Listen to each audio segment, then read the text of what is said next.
这个第一天买的这个维塔的这些雕像基本上就这样了。紧接着过几天还会有新的维塔雕像在到货。喜欢维塔、喜欢指环王系列的，可以关注我的频道，主要就是给大家开箱分享一下，看一下这个东西，你比如说值不值得入啊，每个东西的细节啊、包装啊各个方面，大概的感受一下这些雕像作为一个参考。这个呢又是一款大师系列的，应该叫咕噜吧。然后这个高冷那个大师系列的雕像，你能看到跟那个甘道夫的盒子其实差不多。你不敢相信，这大概35公斤的盒子里面装这个也就5公斤左右的雕像。我也不知道为什么有30公斤的包装，大小和整个的方式应该是差不多的。这不太一样的地方，这儿就是加一点仪式感啊。给你打开看这个 logo， 这个呢直接有 logo， 上面没得开，也就是侧面应该是开这个。依旧啊是这个皮的质感，侧面开，然后底下应该是一个证书加原画，然后里面应该有个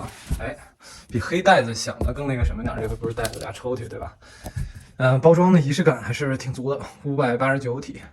说这个黑绳子吧，黑绳子就来了，是吧？下面这个抽屉里应该是这个地台，我估计。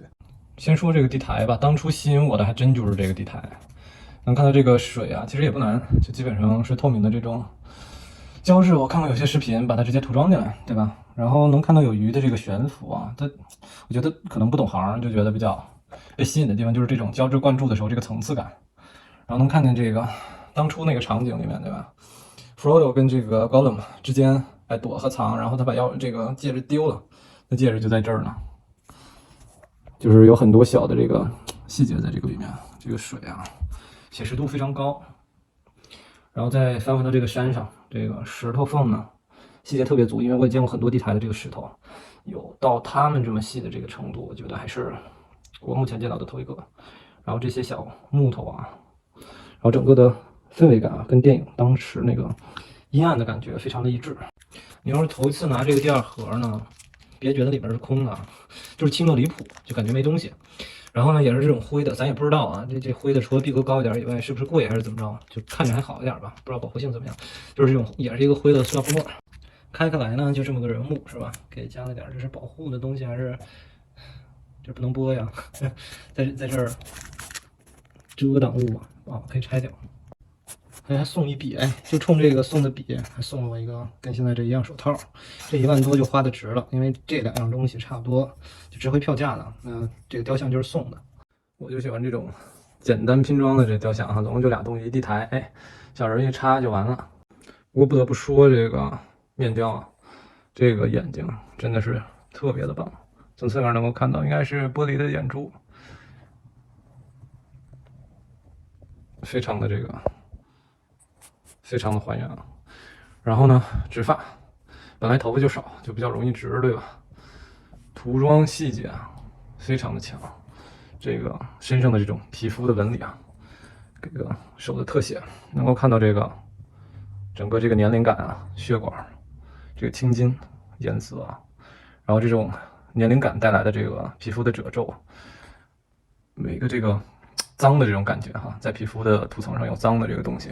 再加上它这个裙摆也好，遮羞布也好，这东西基本上真实材料啊，也不是纸，整个感觉还是很漂亮的。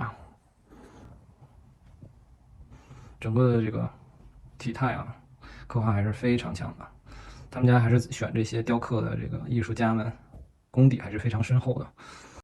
耳朵呢，能看到这种皮肤色下还带着这个走血的这个红，它这个涂装层次很多啊。然后面雕当中能看到还留着这个面雕上还有这种流着小鼻涕的这种感觉啊，能够看到这流着小鼻涕，嘴里的这个些小细节，眉毛还是有的啊。这刻画真的涂装满分，形态满分啊，体数500多体。说回到这个人物呢，在魔戒当中也是一个非常重要的一个角色，把他的这种诡诈啊、贪婪啊，然后给人各种，你对于他到底要使什么套你又不知道，整个的这种紧张的气氛又带出来。反正在整个的魔戒当中，虽然比较小众吧，但是也是非常重要的一个角色。所以这个雕像背后的这个人物呢，也有一定的也有一定的比重吧。但是到底喜欢还是不喜欢，两极分化非常的严重啊，也导致这个雕像的二级市场呢，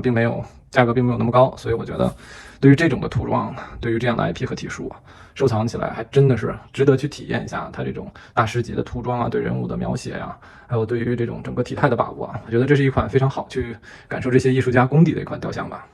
那基本上呢，入柜之后的感觉啊，看见在这个灯光效果下，维塔的这些雕像给人的这种高级感和家里的这种搭配还是非常不错的。能看到一个个的人物啊，到时候再调一下这个柜子大小。但是整个带来的这种氛围感啊，很像一幅油画，又带来了很多这种立体的效果。总之，感觉这个维塔在《指环王》这个系列当中，我觉得还是真的是可以说数一数二的雕像厂牌，在这个 IP 下面。